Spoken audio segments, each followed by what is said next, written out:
Hello student, welcome back to Sarang batch. This batch is dedicated for the preparation of Jawahar Navodaya Vidyalaya entrance exam for class 6. तो बच्चों 19 दिसंबर 2021 को हमने आपका एक exam conduct किया था जिसका नाम था सेक्शनल टेस्ट फर्स्ट। ये हमने एग्ज़ाम लिया था आपका अरिथमेटिक टेस्ट का, ठीक है, अरिथमेटिक टेस्ट जो आपके पेपर में सेक्शन सेकंड होता है। तो अभी तक हमने जो थ्योरी क्लासेस आपको पढ़ाई थी उनसे रिलेटेड जो भी क्वेश्चंस प्रैक्टिस कराए थे उन्हीं में से हमने एक एक दो क्वेश्चन पुटअप किए और आपके लिए 50 क्वेश्चंस का एक प्रैक्टिस सेट तैयार किया था, ठीक है। तो ये बच्चों को अटेंड करना था जो हमारी डेली रेगुलर क्लासेस अटेंड करते हैं। तो देखिए इसको मैं थोड़ा आपके साथ डिस्कस कर लेता हूँ क्योंकि जब ये मैंने एग्ज़ाम कंडक्ट कराया तो बच्चों को बहुत सारे डाउट थे, बहुत सारी क्वेरीज थी कि सर कैसे प्रैक्टिस करें, कैसे अप्रोच करें, क्या करना है, कहाँ लिखना है। तो आज उन सभी डाउट का आपको यहाँ पर सॉल्यूशन मिल जाएगा। तो आप वीडियो को अंत तक देखेंगे क्योंकि इससे आपको बहुत फ़ायदा होने वाला है। तो चलिए स्टार्ट करते हैं। तो देखिए जो मैंने क्वेश्चन बुकलेट आपको प्रोवाइड की थी या आप टेस्ट बुकलेट भी कह सकते हैं, जो मैंने प्रोवाइड किया था उसमें कुछ ये फॉर्मेट आपको दिखा होगा कि यहाँ पर रोल नंबर, ठीक है। तो देखिए ये खाली छोड़ सकते थे, इसमें कुछ लिखना नहीं था। नेम ऑफ कैंडिडेट, यहाँ आप अपना नेम लिखेंगे। सपोज़ कीजिए कि राहुल नाम का यदि कोई कैंडिडेट है तो वो यहाँ पर लिख देगा राहुल सिंह, ठीक है। यहाँ वो सिग्नेचर कर देगा, उसके जो भी सिग्नेचर होंगे। और ये जो टाइम होता है ये हर क्वेश्चन पेपर में दिया होता है, ठीक है। ये नंबर ऑफ क्वेश्चन के अकॉर्डिंग डिफरेंट होता है। जितने आपके क्वेश्चन होते हैं उसके अकॉर्डिंग ये चेंज होता रहता है। जब हम आपको प्रैक्टिस सेट प्रोवाइड करेंगे तो ये हो सकता है 1 घंटे का टाइम दिया जाए, 30 मिनट का टाइम दिया जाए, ठीक है, या फिर हो सकता है 1.5 घंटे का टाइम दिया जाए, 2 घंटे का टाइम दिया जाए। तो ये जो टाइम है ये डिपेंड करेगा नंबर ऑफ क्वेश्चन पर, ठीक है। और ईच क्वेश्चन है 1 मार्क। तो टोटल जितने क्वेश्चन होते हैं उतने ही आपके मार्क्स होते हैं। तो हमने यहाँ पर आपको 50 क्वेश्चंस दिए थे तो वो 50 मार्क्स का ये पेपर था, ठीक है। उसके बाद देखिए हमने यहाँ पर कुछ जर्नल इंस्ट्रक्शंस दे रखे थे कि कैंडिडेट को किन किन चीज़ों को ध्यान रखना है जब वो एग्ज़ाम अटेंड करेगा। सबसे पहली बात ये थी कि जो भी वो क्वेश्चन सॉल्व करेगा वो कहीं भी सॉल्व कर सकता है, पेपर पर प्रिंट आउट निकाल के सॉल्व कर सकता है, रफ कॉपी लेकर के वहाँ सॉल्व कर सकता है, कहीं भी सॉल्व कर सकता है। लेकिन जो आंसर हैं उनको वो केवल OMR सीट में फिल करेगा, ठीक है। और ये OMR सीट हमने बच्चों को प्रोवाइड कराई थी, ठीक है। तो सभी बच्चे एटलीस्ट उसकी 20 कॉपीज़ प्रिंट आउट करा के अपने पास रख लेंगे क्योंकि आगे के मैं जो भी एग्ज़ाम कंडक्ट करूँगा वो इसी मोड में कंडक्ट करूँगा, ठीक है। तो सभी बच्चों के पास OMR सीट का प्रिंट आउट होना चाहिए, ये मैंडेटरी है, ठीक है। OMR सीट पर इंडिकेट करने से फ़ायदा ये होगा कि जब बच्चे रियल एग्ज़ाम देंगे, ठीक है, तो वहाँ पर उन्हें दिक्कत नहीं आएगी, उनकी हैबिट में हो जाएगा, वो बहुत ईजिली सर्किल बना पाएंगे। क्योंकि छोटे छोटे बच्चे होते हैं 5th क्लास के, उनको इतना प्रैक्टिस नहीं होता कि वो गोला दिया जाता है, सर्किल दिया जाता है, उसी में कन्फाइन होकर उसे फास्टली फिल कर सकें। कई बार क्या होता है जो आपका सर्किल दिया होता है बच्चे उससे बाहर निकल जाते हैं, वो गलत हो जाता है क्योंकि मशीन होती है, मशीन चेक करती है वहाँ पर। इसीलिए हम आपको इस हिसाब से प्रैक्टिस करा रहे हैं। आगे देखिए ये सबको पता होता है कि जो डार्क करेंगे, ठीक है, वो किस पेन से करते हैं, ब्लैक पेन से करते हैं। तो सभी बच्चे OMR सीट जब भी फिल करेंगे, ठीक है, वो ब्लैक पेन ही यूज़ करेंगे, ठीक है। ये जस्ट बता रखा है कि सपोज़ कीजिए यहाँ पर कोई क्वेश्चन नंबर 17 है, उसका यदि आंसर C है तो आपको जो OMR सीट दिया गया है वहाँ पर ब्लैक पेन से, ठीक है, क्या करेंगे, फिल कर देंगे, उस सर्किल को डार्क कर देंगे, ठीक है। और ये अरिथमेटिक टेस्ट था जैसा मैं आपको बता चुका हूँ ऑलरेडी। और यहाँ पर ये गलती से लिख दिया, ये सेक्शन 2 होता है। आपका जो नवोदय का एग्ज़ाम होता है उसमें अरिथमेटिक टेस्ट का जो सेक्शन होता है वो सेक्शन सेकंड होता है। सेक्शन फर्स्ट आपका मेंटल एबिलिटी टेस्ट होता है, ठीक है। तो इसमें हमने आपको 50 क्वेश्चंस दिए थे। हालांकि जो आपका एग्ज़ाम होता है उसमें 50 क्वेश्चंस नहीं आते आपके लिए, आपको 20 क्वेश्चंस दिए जाते हैं। मैथ के कितने क्वेश्चन होते हैं, 20 क्वेश्चन होते हैं बच्चों के लिए। लेकिन हमने आपको यहाँ पे 50 क्वेश्चन इसीलिए दिए थे कि आप ज़्यादा से ज़्यादा क्वेश्चंस प्रैक्टिस कर सकें, ठीक है। तो चलिए मैं कुछ बच्चों को बता देता हूँ कि OMR शीट कैसा होता है, उसमें क्या क्या फिल किया जाता है, ठीक है, जिससे कि आगे का जब नेक्स्ट एग्ज़ाम कंडक्ट कराएंगे हम, तो सभी बच्चे इसी हिसाब से मुझे अपने आंसर्स सेंड करेंगे, जिस हिसाब से आज मैं यहाँ पर बता रहा हूँ आपको। तो देखिए ये होता है आपका OMR शीट, ठीक है। सभी बच्चों को मैंने इसका PDF लिंक दिया है, तो आप वहाँ से प्लीज़ इसके 20 प्रिंट आउट निकलवा के अपने पास रख लेंगे। जब जब मैं आपके टेस्ट कंडक्ट करूँगा, आप मुझे इसी OMR शीट पे अपने आंसर्स सेंड करेंगे, ठीक है। इससे क्या होगा, आपकी प्रैक्टिस हो जाएगी, आप बहुत ईजिली ये सर्किल्स फिल कर पाएंगे और आपकी अंडरस्टैंडिंग हो जाएगी रियल एग्ज़ाम से, ठीक है। तो फिर आपको एग्ज़ाम का डर नहीं होगा, आप बहुत आसानी से क्वेश्चन सॉल्व कर सकते हैं, ठीक है। तो देखिए यहाँ पर सबसे पहला जो कॉलम दिया गया है वो दिया गया है स्टूडेंट्स नेम, यानी कि जो स्टूडेंट का नाम है वो यहाँ पर ब्लॉक लेटर्स में फिल करेगा। सपोज़ कीजिए हमारे केस में राहुल है, तो हम यहाँ पे लिखेंगे RAHUL, राहुल, SINGH, ठीक है। तो राहुल सिंह कैंडिडेट का नाम है, तो हमने यहाँ पर इसको लिख दिया। देखिए जो आपका फर्स्ट नेम होता है और लास्ट नेम होता है, तो उसके बीच में एक ब्लैंक छोड़ा जाता है, ठीक है, हमेशा ध्यान रखेंगे, कंटिन्यूस नहीं लिखा जाता। अब देखिए जो आपके नेम में लेटर्स यूज़ किए गए हैं, उन लेटर्स को आप क्या कर देंगे, यहाँ पर डार्क कर देंगे। जैसे कि यहाँ R था, तो आप यहाँ जाएंगे, देखिए R, इसको आप डार्क कर देंगे, ठीक है। उसके बाद A था, A को डार्क कर देंगे। H था, इसी में जो लेटर है उसी के नीचे जो दे रखे हैं ना आपको अल्फ़ाबेट्स, इन्हीं को फिल करना होता है। तो यहाँ पर देखिए H दे रखा है, H को डार्क कर देंगे। तो ऐसे करके आप ये फिल कर देंगे, ठीक है। मैं यहाँ पर कंप्लीट फिल नहीं कर रहा, बस आपको समझ में आ गया होगा कि आप ऐसे करके ये वाला भी इसमें जा कर के S को फिल कर देंगे। यहाँ S दे रखा है ये वाला, तो S को डार्क कर देंगे, ठीक है। और जो ये सर्किल दिया हुआ होता है उसी के अंदर आपको कन्फाइन रहना होता है। देखिए यदि आप ऐसे करके आएंगे ना, तो ये गलत होगा, ठीक है। आपको क्या करना है, जितना सर्किल है उतना ही बस डार्क करना है, ठीक है। तो ये सही है और ये गलत है, ऐसे भी नहीं डार्क करना आपको। कई बच्चे से इस फॉर्म में करेंगे तब ये गलत है, यानी कि सर्किल के अंदर ही रह कर के आपको डार्क करना है, ठीक है। थोड़ा बहुत चल सकता है आगे पीछे हो जाए तो, लेकिन कोशिश करो कि सर्किल के अंदर ही रहे। ये वाला सही है, बाकी ये वाला गलत है, ये वाला गलत है, ठीक है। और ऐसे बिंदी भी रख के नहीं छोड़ के आना है, ये भी गलत हो जाता है, क्योंकि आपका जो आंसर्स है उनको मशीन चेक करते हैं, ठीक है। और मशीन तो भाई कुछ देखती नहीं है, जैसा प्रोग्रामिंग सेट करते हैं उसी के अकॉर्डिंग वो वर्क करती हैं। तो आप कोशिश करेंगे कि ब्लैक पेन यूज़ करेंगे। कौन सा पेन यूज़ करना है आपको, ब्लैक पेन यूज़ करना है, ठीक है। और ये कौन सा जेल पेन नहीं होना चाहिए, बॉल पॉइंट होना चाहिए, ठीक है। बॉल पॉइंट जो पेन होता है ब्लैक कलर का, वह आप यूज़ करेंगे इस OMR शीट को फिल करने में। तो एटलीस्ट आप 20 टेस्ट मेरे साथ प्रैक्टिस करने वाले हो, और यदि जैसे जैसे मैं आपको बता रहा हूँ वैसे ही आप अपना एग्ज़ाम प्रैक्टिस करते हैं, तो मैं लिख के देता हूँ कि आपको एग्ज़ाम ड्यूरेशन में कोई भी डर नहीं लगेगा, कोई भी चीज़ आपके लिए अननोन नहीं होगी, सब आपको पता होगा। आप बहुत ईजिली पेपर अटेंड कर पाएंगे बिना किसी डर के। तो देखिए ये जो कॉलम है, इसमें जो आपको क्वेश्चन बुकलेट दी जाती है उसका सेट होता है, जैसे A सेट है, ये B सेट है, C सेट है, D सेट है। तो जो भी आपका सेट है वो यहाँ पर फिल कर देंगे। सपोज़ कीजिए हम मान लेते हैं हमारे केस में ये B सेट होगा, तो हम B इसको डार्क कर देते हैं। जो आपका एडमिट कार्ड होता है उस पर आपको एक रोल नंबर दिया जाता है, वो रोल नंबर यहाँ पर फिल कर देंगे आप। सपोज़ कीजिए किसी स्टूडेंट का है 0854326, तो वो इसको क्या कर देगा, फिल कर देगा नीचे। देखिए 0 ये हो गया तो इसको डार्क कर देगा, ये 8 हो गया इसको डार्क कर देगा, ये 5 यहाँ डार्क कर देगा, 4 यहाँ डार्क कर देगा। देखिए मैं यहाँ पर आपको समझा रहा हूँ इसीलिए ये मैं ऐसे सर्किल कर रहा हूँ, लेकिन आपको रियल एग्ज़ाम में बिल्कुल एग्जैक्ट ही फिल करना होता है। जैसे ही 2 है तो आप ऐसे इसको फिल करेंगे पूरा, ठीक है।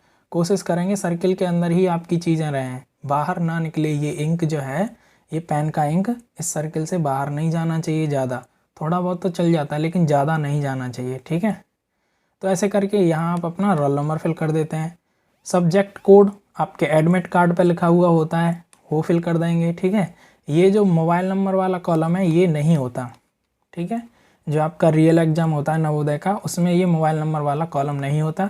ये हम अपनी कोचिंग की तरफ से आपको प्रैक्टिस करा रहे हैं, तो हम बच्चों से ईजिली कांटेक्ट कर सकें, उन्हें उनकी प्रॉब्लम समझा सकें, इसीलिए हमने ये कॉलम बना रखा है, ठीक है।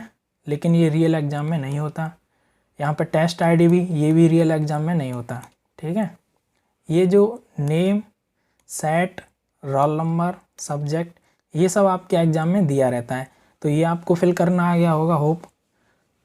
अब देखिए नीचे की तरफ आप जब जाएंगे इसी OMR सीट पे, तो जैसे कि हमने आपको समझा रखा था कि मान के चलिए आपने क्वेश्चन नंबर 37 सॉल्व किया, ठीक है। 37 क्वेश्चन सॉल्व करने के बाद आपको पता चला कि इसका जो करेक्ट आंसर है वो C है। तो आपको क्या करना है, यहाँ देखिए ये जो नंबर लिखे हुए हैं ना, ये वाले नंबर, ये आपके क्वेश्चन नंबर होते हैं, ठीक है। तो आपने 37 सॉल्व किया तो आप यहाँ चले गए, यहीं तो लिखा हुआ है 37, और इसका करेक्ट आंसर क्या है C। तो आप C को क्या कर देंगे, ब्लैक पेन से डार्क कर देंगे, ठीक है। तो बिल्कुल परफेक्ट सर्किल बनाएंगे। दूसरा देख लीजिए, जैसे क्वेश्चन नंबर 70 का करेक्ट आंसर है A, तो आप क्या करेंगे, इस A वाले कॉलम को डार्क कर देंगे, ठीक है। और टोटल आपके 80 क्वेश्चन होते हैं एग्ज़ाम में, तो 80 तक यहाँ तक आपको ये सॉल्व करना होता है। लेकिन हमने ये जो आपका सेक्शनल टेस्ट लिया था, अरिथमेटिक टेस्ट था ये आपका, इसमें हमने आपको 50 क्वेश्चंस दिए थे, तो आपने यहाँ तक फिल किए थे सभी ने, ठीक है। तो होप ये आपकी समझ में आया होगा कि OMR सीट कैसे फिल की जाती है, ठीक है। उसको फिल करने के लिए क्या क्या जानकारी आपके पास होनी चाहिए, जो भी इसमें फिल करना होता है वो सब आपके एडमिट कार्ड पर लिखा हुआ होता है, ठीक है। तो एडमिट कार्ड को देखते रहेंगे और इसको फिल कर लेंगे, ठीक है। और मैं बच्चों को इसीलिए बार बार कह रहा हूँ कि आप OMR सीट प्रिंट करा के रख लीजिए, क्योंकि आपको प्रैक्टिस हो जाएगी। ये जो सर्किल फिल करने होते हैं ना, कई बच्चे इसी में 1 मिनट निकाल देते हैं, ऐसे बहुत आराम से, डर ना लगे, ऐसे फिल करते रहते हैं, तो टाइम आपका वेस्ट होता रहता है।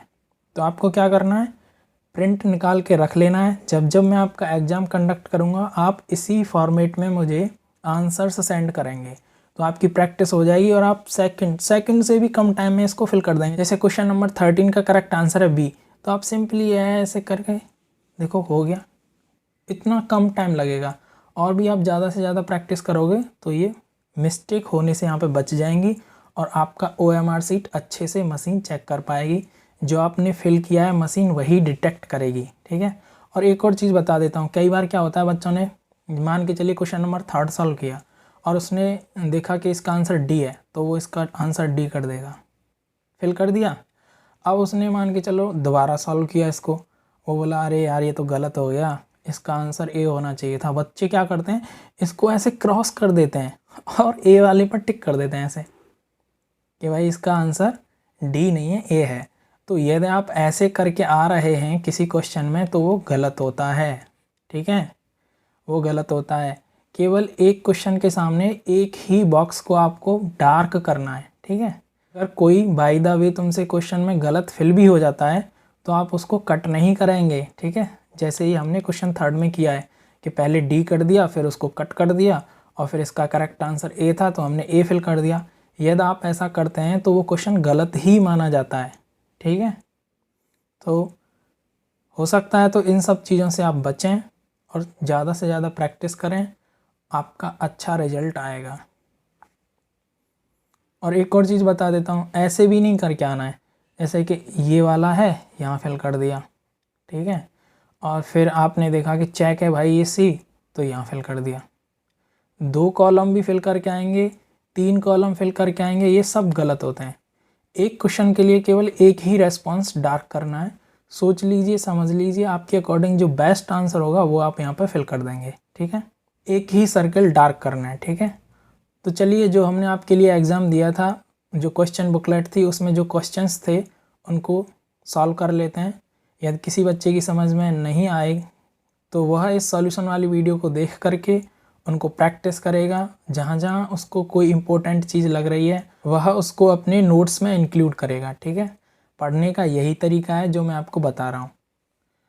तो देखिए क्वेश्चन नंबर 1 जो आपके एग्ज़ाम में हमने दिया था, ठीक है, उसमें क्या कहा गया था कि a gardener plants 3600 trees in garden ही arranges them so that there are as many rows as there are trees in a row, how many rows are there. तो आप क्वेश्चन को पढ़ने के बाद समझ पाए होंगे कि एक माली है, ठीक है, गार्डनर का मतलब होता है माली और गार्डन का मतलब होता है बगीचा। उसने कुछ पौधे प्लांट किए, ठीक है, उस बगीचे में उसने क्या किए, पौधे लगाए। तो उसने कुछ रोज़ बनाई, जैसे 1 2 3 4 5 ऐसे n नंबर ऑफ उसने क्या बनाया, रोज़, ठीक है। और वो कहता है कि जितना उसने रोज़ बनाया ना, ठीक है, उतने ही उस रो में उसने क्या पौधे प्लांट किए। एग्जाम्पल ले लीजिए, मान के चलिए उसने 2 रो बनाए, तो ईच रो में कितने पौधे प्लांट करेगा, तो वो 2 पौधे प्लांट करेगा, ठीक है। ये एक एग्जाम्पल हो गया। मान के चलिए यदि उसने 3 रोज़ बनाए थे, तो वो ईच रो में कितने पौधे प्लांट करेगा, 3,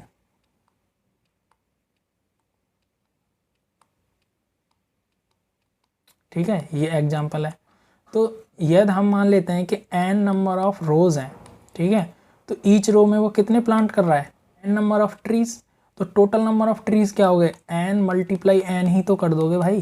जैसे यहाँ पे रोज़ कितनी दे रखी हैं, 2, ईच रो में वो कितने प्लांट करता है, 2।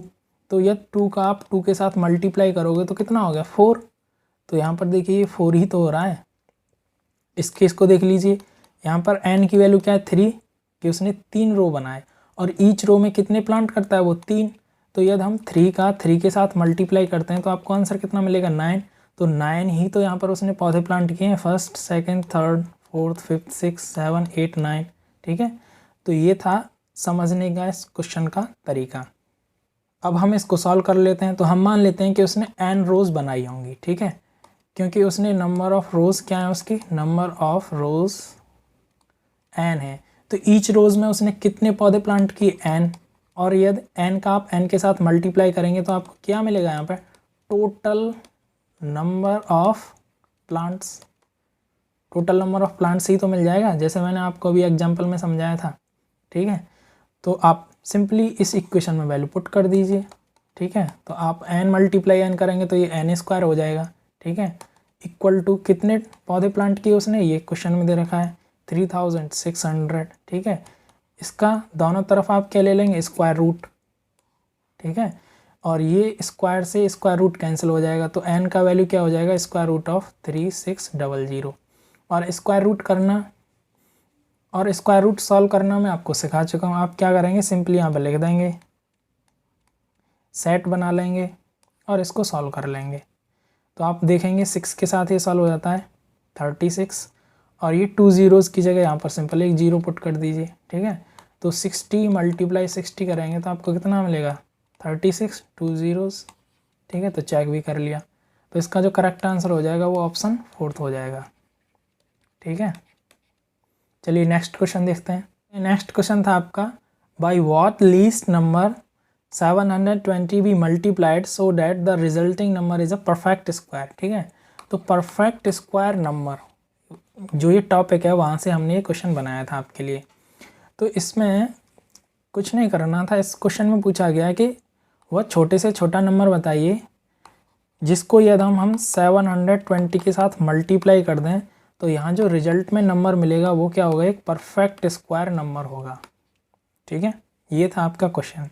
तो वही जो छोटे से छोटा नंबर है वो आपको फाइंड आउट करना है, ठीक है। परफेक्ट स्क्वायर नंबर क्या होता है, मैंने थ्योरी क्लासेस में आपको पढ़ाया है कि जब भी हम उस नंबर का क्या फाइंड आउट करते हैं, फैक्टर्स फाइंड आउट करते हैं, ठीक है, तो वो हमेशा पेयर में होते हैं। जो भी परफेक्ट स्क्वायर नंबर होगा उसके जो फैक्टर्स होंगे वो हमेशा पेयर में होंगे। पेयर का मतलब 2 सेम डिजिट मिलेगा आपको, ठीक है। एग्जाम्पल के लिए जैसे 4, इसका मैं स्क्वायर रूट फाइंड आउट करूँगा तो ये 2 है, ठीक है। तो जिस भी नंबर का स्क्वायर रूट फाइंड आउट करने पे आपको होल नंबर मिलता है वो क्या होता है, एक परफेक्ट स्क्वायर नंबर होता है, ऐसे समझ सकते हैं। या फिर आप ऐसे कह सकते हैं कि जब भी आप 4 के फैक्टर फाइंड आउट करोगे तो 4 के फैक्टर क्या होंगे, 2 मल्टीप्लाई 2, ठीक है। कौन से फैक्टर हैं, प्राइम फैक्टर, ठीक है। तो प्राइम फैक्टर हमेशा पेयर में होंगे। तो देखिए यहाँ पर 2 आपको 2 दे रखे हैं, ठीक है। 9 को देखिए, इसके आप प्राइम फैक्टर निकालेंगे 3 मल्टीप्लाई 3, तो ये भी हमेशा क्या है, पेयर में है। कोई भी एग्जांपल ले लीजिए, आपको ये हमेशा पेयर में मिलेंगे। तो ये था बेसिक जानकारी किसके बारे में, परफेक्ट स्क्वायर नंबर के बारे में। चलिए अब इस क्वेश्चन को सॉल्व कर लेते हैं।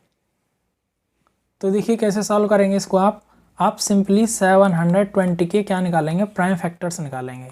ठीक है, तो 2 से आप सॉल्व करेंगे इसको 36 0, अगेन 2 से करेंगे इसको इतना हो जाएगा, अगेन 2 से करेंगे इतना हो जाएगा, और अगेन 2 से करेंगे। ठीक है, और फिर आगे और सॉल्व करेंगे तो ये 3 से हो जाएगा, अगेन ये 3 से हो जाएगा, और लास्ट में ये 5 से हो जाएगा।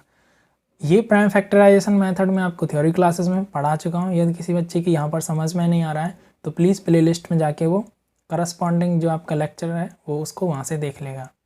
तो अब देखिए हम इसके फैक्टर लिख लेते हैं।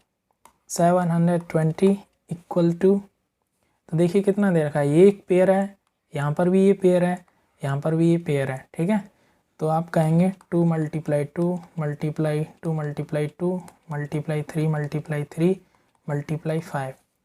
तो यहाँ पर आपने देखा जो 5 दे रखा है आपको, ठीक है, ये जो 5 दे रखा है ये क्या है, सिंगल है।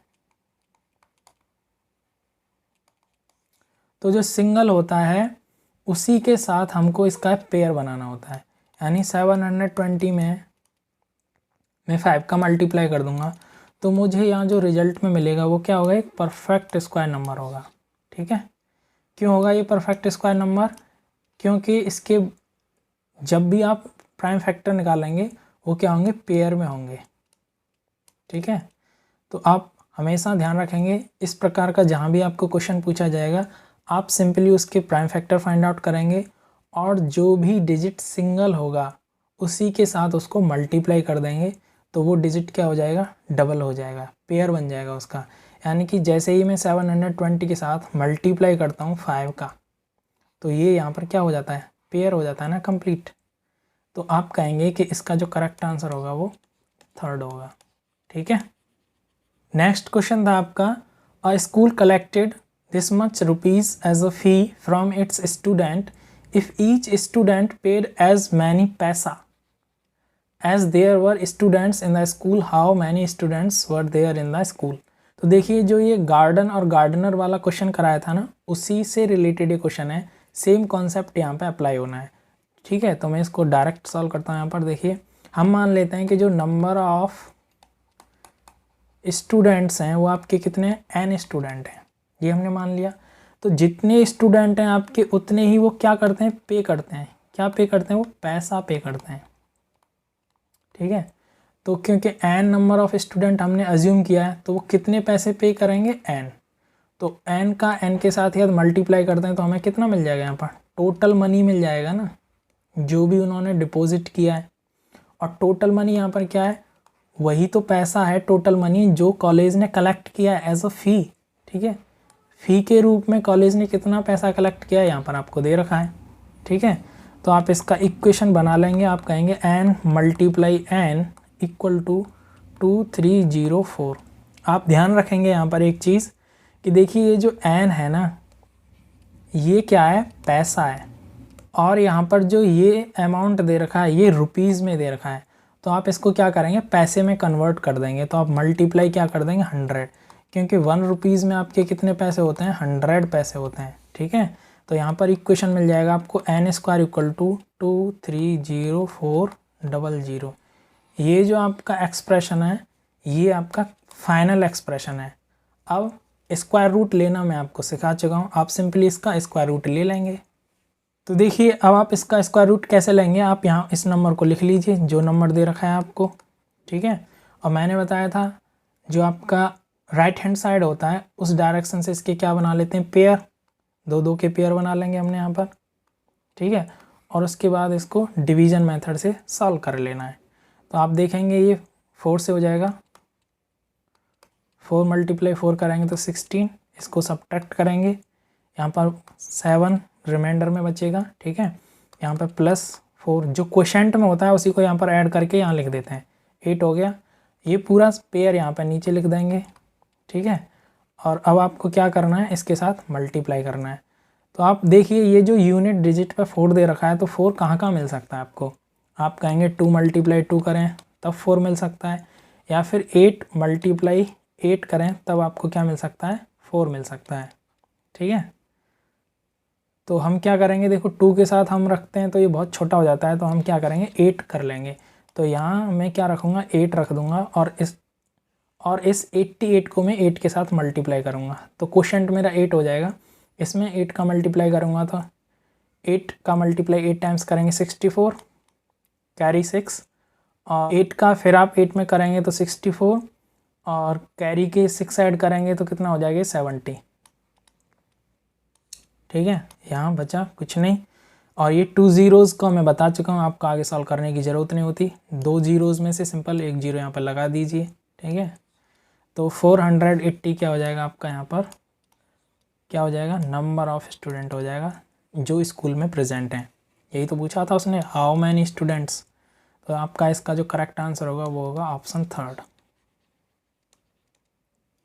देखिए मैं दोबारा कह रहा हूँ, यदि किसी बच्चे को कोई कॉन्सेप्ट समझ में नहीं आ रहा है तो आप थ्योरी क्लासेस वाली वीडियो जा कर के देख सकते हैं। सेक्शन वाइज हमने प्लेलिस्ट में आपके लिए वीडियोस बना रखी हैं, वहाँ पर आप जो भी टॉपिक समझ में नहीं आया उससे रिलेटेड वीडियो लेक्चर देख सकते हैं। उससे रिलेटेड वहाँ पर प्रैक्टिस एक्सरसाइज दे रखी हैं, वो भी आप प्रैक्टिस कर सकते हैं। ठीक है, चलिए आगे बढ़ते हैं नेक्स्ट क्वेश्चन की तरफ। देखिए नेक्स्ट क्वेश्चन था आपका सिंप्लीफाई दिस। ठीक है, ये बहुत ही आसान है। एक कॉन्सेप्ट मैंने आपको बताया था कि यदि a का पावर m दे रखा है और उसका पावर n दे रखा है, तो आप क्या करेंगे, इन दोनों का मल्टीप्लाई कर देंगे। ठीक है, और इसको सॉल्व कर देंगे, जो भी आंसर मिलेगा वो आपका करेक्ट आंसर हो जाएगा। तो इस केस में भी आपको वही करना है। आप सिंपली 256 के क्या कीजिए, सबसे पहले फैक्टर फाइंड आउट कर लीजिए। ठीक है, तो आप इसको सॉल्व करेंगे तो ये इतना हो जाएगा, अगेन ये इतना हो जाएगा, अगेन सॉल्व करेंगे तो ये सॉरी ये 6 हो गया यहाँ पर। ठीक है, अगेन आप सॉल्व करेंगे तो ये इतना हो जाएगा, अगेन और ये इतना मिलेगा, और अगेन आप 8 को सॉल्व करेंगे तो ये कितना हो जाएगा 4 हो जाएगा, और ये 2 हो जाएगा, और ये 2 हो जाएगा। ठीक है, तो ये क्या हो जाते हैं इसके possible prime factor find out कर लिए हमने। तो हम लिख सकते हैं 256 इज़ इक्वल टू व्हाट, 2 का पावर 8, क्योंकि ये जो 2 है 8 टाइम्स ही तो यूज़ हुआ है। देखो 1 2 3 4 5 6 7 8, तो ये हमने लिख लिया। और इस पर जो पावर दे रखे हैं वो पावर लिख दीजिए।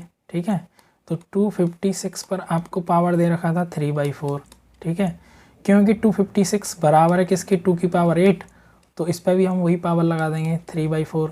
अब यहाँ पर ये कॉन्सेप्ट अप्लाई कर देना है कि ये पावर का क्या कर देंगे, आप मल्टीप्लाई कर देंगे। आप इसको सॉल्व करेंगे तो आप कहेंगे 8 × 3/4, और 4 से 2 टाइम्स कैंसिल हो जाएगा, तो 2 का पावर कितना हो गया 6। देखिए यहाँ पावर की फॉर्म में नहीं दे रखा, तो आप क्या करेंगे 2 का मल्टीप्लाई करेंगे 6 टाइम्स ऐसे। लेकिन वो सब आपको करने की ज़रूरत नहीं है, क्योंकि यहाँ पर ऑलरेडी आपको दे रखा है। तो आप देखिए 3 टाइम्स यहाँ से और 3 टाइम्स यहाँ से, तो टोटल 6 हो गया, 2 का पावर 6 हो गया। तो इसका जो करेक्ट आंसर होगा 64 होगा। यानी कि 2 को आप जब 6 टाइम मल्टीप्लाई करेंगे तो आपको क्या मिलेगा 64 मिलेगा। तो देख लीजिए ये जो ऑप्शन 4 है ये यहाँ पर आपका करेक्ट आंसर हो जाता है। ठीक है, तो बहुत आसान क्वेश्चन था। देखिए ये कह रहा है सिंप्लीफाई दिस, ये भी बहुत ही सिंपल कॉन्सेप्ट है, स्क्वायर रूट वाले टॉपिक से लिया गया है ये। आप क्या करेंगे, सिंपली देखो इसका स्क्वायर रूट निकालते हैं तो ये 6 हो जाता है। तो सिंपली ये कह रहा है कि इसका क्या स्क्वायर रूट होगा जो 7 के बराबर होगा, यानी कि वो नंबर बताइए जिसका यदि हम स्क्वायर रूट निकालें तो 7 मिलेगा। सब बच्चे जानते हैं कि 49 का यदि आप स्क्वायर रूट निकालेंगे तो वो 7 होगा। तो ये तो एक डायरेक्ट अप्रोच हो गया। लेकिन यदि किसी बच्चे को ये डायरेक्ट समझ में नहीं आ रहा तो आप सिंपली क्या करते हैं ऐसी सिचुएशन में, तो देखिए ये क्या है √36, और ये जो रूट ये हमें फाइंड आउट करना है। आप इसके इक्वल लिख देंगे 6/7। ठीक है, उसके बाद सिंपली कुछ नहीं करना, आप दोनों तरफ क्या ले लेंगे, स्क्वायर ले लेंगे। ठीक है, और मैं आपको बता चुका हूँ कि जैसे √a/√b है तो मैं इसको ऐसे लिख सकता हूँ √a/b। ठीक है, तो नेक्स्ट स्टेप क्या हो जाएगा आपका √36 this much and square equal to 6/7 square. और ये भी मैं आपको बता चुका हूँ कि रूट का मल्टीप्लाई यदि रूट के साथ करते हैं, ठीक है, जैसे ये √2 दे रखा है और ये √2 दे रखा है, इन दोनों का आप मल्टीप्लाई करेंगे तो ये 2 हो जाता है। यानी कि 2 टाइम्स रूट का मल्टीप्लाई करने पर रूट क्या हो जाता है, हट जाता है, रिमूव, क्योंकि वो एक परफेक्ट नंबर मिल जाता है आपको, होल नंबर मिल जाता है। तो यहाँ 2 से ये रूट कैंसिल हो जाता है, इसीलिए क्यों, क्योंकि हमने रूट का 2 बार मल्टीप्लाई किया खुद से, ठीक है। तो ये हट जाता है यहाँ पर और आपको मिल जाता है 36। यहाँ ये क्वेश्चन मार्क ही रहेगा क्योंकि ये हमको फाइंड आउट करना है। आगे इसको सॉल्व कर देंगे, ये हो जाएगा 36 और ये हो जाएगा कितना 49, ठीक है। अब आप न्यूमरेटर को न्यूमरेटर के साथ कंपेयर कर दीजिए और डिनोमिनेटर को डिनोमिनेटर के साथ कंपेयर कर दीजिए। तो आप क्या कहेंगे कि जो क्वेश्चन मार्क है उसका वैल्यू क्या 49, देख लीजिए यहाँ पर, ये जो आपका ऑप्शन फर्स्ट है वो क्या हो जाएगा, करेक्ट आंसर हो जाएगा, ठीक है। तो आप कैसे भी कर सकते हैं, मैं कहूँगा कि इतना सॉल्व करने की आपको ज़रूरत नहीं है। आप क्या करेंगे, सिंपली 1 to 30, ठीक है, इन सभी के squares and square root find out कर लेंगे। इससे क्या होगा, आपकी कैलकुलेशन फास्ट हो जाएगी और इस टाइप के जो भी प्रश्न आएंगे आप उन्हें देखते ही सॉल्व कर देंगे। ये सब करने की आपको ज़रूरत नहीं पड़ेगी, ठीक है। तो चलिए आगे बढ़ते हैं नेक्स्ट क्वेश्चन की तरफ। तो देखिए नेक्स्ट क्वेश्चन में क्या दे रखा है, product of 2 decimal is this, if 1 decimal is this find the other decimal. देखिए 2 नंबर दे रखे हैं, या तो उनका हम प्रोडक्ट करते हैं, मान के चलिए ये फर्स्ट नंबर है, मल्टीप्लाई करते हैं सेकंड नंबर के साथ, तो आपको क्या मिलता है 14.837। ये क्या एक डेसिमल नंबर है, ये आपको मिल जाता है। वो कह रहा है एक डेसिमल नंबर क्या है, दिस है, तो आप यहाँ लिख देंगे 4.01। वो कह रहा है दूसरा नंबर फाइंड आउट कीजिए, तो आप दूसरा एज इट इज़ रहने दीजिए, इक्वल टू 14.837। इतना हो गया। तो ये आपका एक एक्सप्रेशन बन जाता है। यहाँ से आपको क्या करना है, इस नंबर का वैल्यू फाइंड आउट करना है। ये था आपका क्वेश्चन। तो चलिए इसको सॉल्व कर देते हैं। तो इसका सॉल्यूशन क्या होगा, आप इसको ऐसे लिख सकते हैं, इंटरचेंज कर देंगे, इसको इधर भेज देंगे, 14.837 डिवाइडेड बाई 4.01, ठीक है। इतना सबकी समझ में आया। और मैं थ्योरी क्लासेस में आपको बता चुका हूँ कि जब हम 2 डेसिमल नंबर का आपस में डिवीज़न करते हैं, यानी कि 2 डेसिमल आपको दे रखे हैं, ठीक है, 2 डेसिमल नंबर आपको दे रखे हैं और उनका क्या करना है, डिवीज़न करना है। तो देखिए सबसे सिंपल कॉन्सेप्ट है कि आप ये जो डिनोमिनेटर दे रखा होता है इसको इस सुइटेबल नंबर से मल्टीप्लाई कीजिए कि ये एक होल नंबर हो जाए। तो आप कहेंगे यहाँ पर 2 डेसिमल प्लेसेस हैं, तो आप क्या कहेंगे 1, और जितने डेसिमल प्लेसेस हैं उतने 0 रख देंगे, यानी कि यदि मैं इसको 100 से मल्टीप्लाई करता हूँ तो ये एक होल नंबर में कन्वर्ट हो जाएगा, ठीक है। क्योंकि ये एक फ्रैक्शन फॉर्म है तो हमें न्यूमरेटर भी बैलेंस करना होता है, तो सेम नंबर से आप ऊपर मल्टीप्लाई कर देंगे, ठीक है। इतना करने के बाद आपको यहाँ पर एक एक्सप्रेशन मिल जाएगा, ठीक है। तो देखिए ये हो जाता है 483.7 और नीचे 401। तो हमने देखिए डिनोमिनेटर से रिमूव कर दिया। क्या रिमूव किया है, डेसिमल पॉइंट, ठीक है। ये सबसे पहला स्टेप होता है जब भी आप डिवीज़न सॉल्व करते हैं डेसिमल नंबर्स के केस में, कि जो डिनोमिनेटर होता है आप उसमें से डेसिमल प्लेसेस को रिमूव कर देंगे सुइटेबल नंबर के साथ मल्टीप्लाई करके। इतना कर दिया। अब तो आप इसको ईजिली सॉल्व कर सकते हैं, इस फॉर्म में लिख लीजिए, आप इसको सॉल्व कर लीजिए, ठीक है। तो जब आप इसको सॉल्व करेंगे तो ये आपको 3.7 क्वोशंट मिल जाएगा इसका, ठीक है। सॉल्व कर लेना आप, मैं सॉल्व नहीं कर रहा यहाँ पे, ठीक है। का जो करेक्ट आंसर होगा वो ऑप्शन सेकंड हो जाएगा, ठीक है। चलिए आगे बढ़ते हैं नेक्स्ट क्वेश्चन की तरफ। नेक्स्ट क्वेश्चन कह रहा है simplify this expression in fractional form, यानी कि देखिए ये जो डेसिमल नंबर्स दे रखे हैं आपको, इनको सॉल्व करना है और जो भी आंसर मिलेगा उसको फ्रैक्शनल फॉर्म में कन्वर्ट कर देना है। तो सबसे सिंपल तरीका होता है इस टाइप के क्वेश्चन को करने का कि आप क्या करेंगे कि जो प्लस प्लस वाली वैल्यूज़ हैं, ठीक है, ये 2 प्लस वाली वैल्यूज़ हैं, इनको एक साथ लिख लीजिए। तो आप 2.75 प्लस करेंगे 4.75 और इसको आप जब ऐड करेंगे तो आपको मिलेगा 7.50, ठीक है। अब जो नेगेटिव वैल्यूज़ हैं उनको एक साथ लिख लीजिए, तो यहाँ टोटल नेगेटिव वैल्यू हो जाती है आपकी 5.05, ठीक है। तो देखिए ये क्या है, पॉजिटिव वैल्यू है, ये क्या है, नेगेटिव वैल्यू है। तो इनका आप क्या कर देंगे, आप सब्ट्रैक्ट कर दो, इनको सॉल्व करेंगे तो आपको क्या मिलेगा, आपको मिलेगा 2.45। ये आपका आंसर हो जाता है। बट उसने कहा आंसर हमें किस में चाहिए, फ्रैक्शनल फॉर्म में।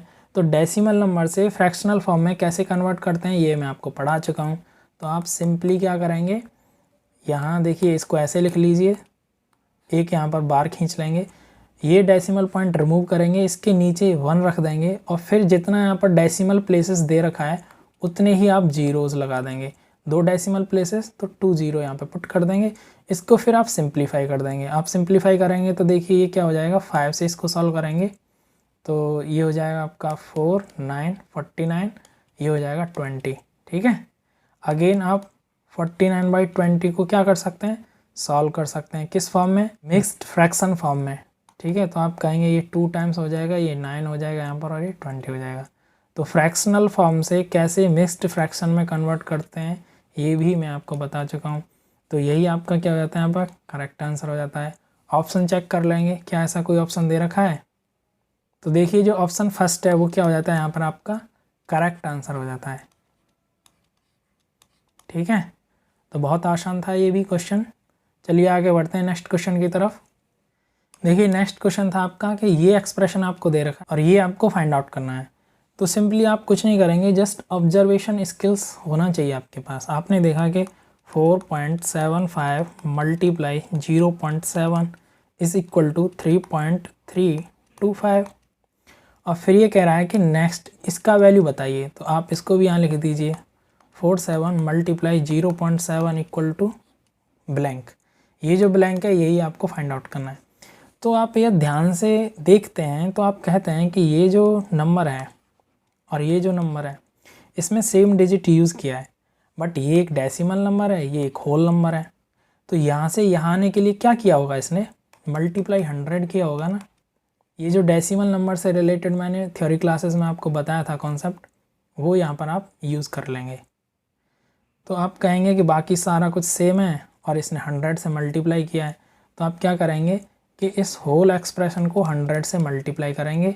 ठीक है, क्यों? क्योंकि तभी तो ये आपको नंबर मिलेगा, नीचे वाला एक्सप्रेशन तभी तो मिलेगा। तो जैसे यहाँ पर 2 ज़ीरोज़ दे रखे हैं तो ये जो डेसिमल पॉइंट है ये 2 ज़ीरोज़ इधर शिफ्ट हो जाता है, तो आपको ये परफेक्ट होल नंबर मिल जाएगा जो यहाँ पर दे रखा है। ठीक है, तो जैसे ही आप 100 का इधर मल्टीप्लाई करेंगे तो ये क्या होगा, ये जो डेसिमल पॉइंट है ये 2 प्लेसेस इधर मूव कर जाएगा। ठीक है, तो इसका जो आंसर हो जाएगा वो हो जाएगा दिस मच। ठीक है, ये 332.5 ये आपका क्या हो जाएगा, यहाँ पर करेक्ट आंसर हो जाएगा। तो ऐसा मैच कर लीजिए क्या दे रखा है आपको। तो ऑप्शन फर्स्ट जो है वो आपका क्या हो जाता है, यहाँ पर करेक्ट आंसर हो जाता है। कुछ नहीं है इसमें, डेसिमल नंबर्स में मल्टीप्लाई कैसे करते हैं वो कॉन्सेप्ट यहाँ आपको अप्लाई करना था, बाकी इसमें कुछ नया नहीं था और ये सब चीज़ें मैं आपको थ्योरी क्लासेस में पढ़ा चुका हूँ। चलिए आगे बढ़ते हैं नेक्स्ट क्वेश्चन की तरफ। नेक्स्ट क्वेश्चन कहता है आपका the decimal equivalent to this fraction is, यानी कि ये फ्रैक्शन आपको ऐड करना है और जो भी आपको मिलेगा उसे डेसिमल फॉर्म में कन्वर्ट कर देना है। ठीक है, तो ये भी बहुत सिंपल है। देखिए आप इनका एलसीएम ले लेंगे डिनोमिनेटर का, तो इसका जो एलसीएम होता है डिनोमिनेटर का वो कितना हो जाता है, 100। एलसीएम लेने के बाद आप इसको देखिए यहाँ 100 लिख लेंगे और जो न्यूमरेटर है उनको भी बैलेंस आउट कर देंगे। तो 3 का मल्टीप्लाई 25 करेंगे प्लस 4 के साथ आप मल्टीप्लाई करेंगे 20 का, प्लस 8 के साथ आप मल्टीप्लाई करेंगे किसका, 4 का। तो ये एक्सप्रेशन आपको मिल जाता है। ठीक है, आगे इसको सॉल्व कर लीजिए, ये हो जाता है 75 प्लस 80 प्लस 32 डिवाइडेड बाई 100। इसको आप सॉल्व करेंगे तो कितना हो जाता है, ये 187/100। ठीक है, और इसका डेसिमल फॉर्म क्या हो जाएगा, 100 से जब आप इस नंबर को डिवाइड करेंगे तो 1.87। ठीक है, इनके बीच में जो स्टेप्स होते हैं वो स्किप कर दिए हैं। ठीक है, क्यों? क्योंकि वीडियो ज़्यादा लंबा ना हो इसीलिए। बाकी यदि किसी बच्चे को यहाँ पर ये फ्रैक्शन सॉल्व करना नहीं आया तो इससे रिलेटेड भी हमने वीडियोस बनाया हुआ है, तो वो आप प्लेलिस्ट में जाके देख सकते हैं।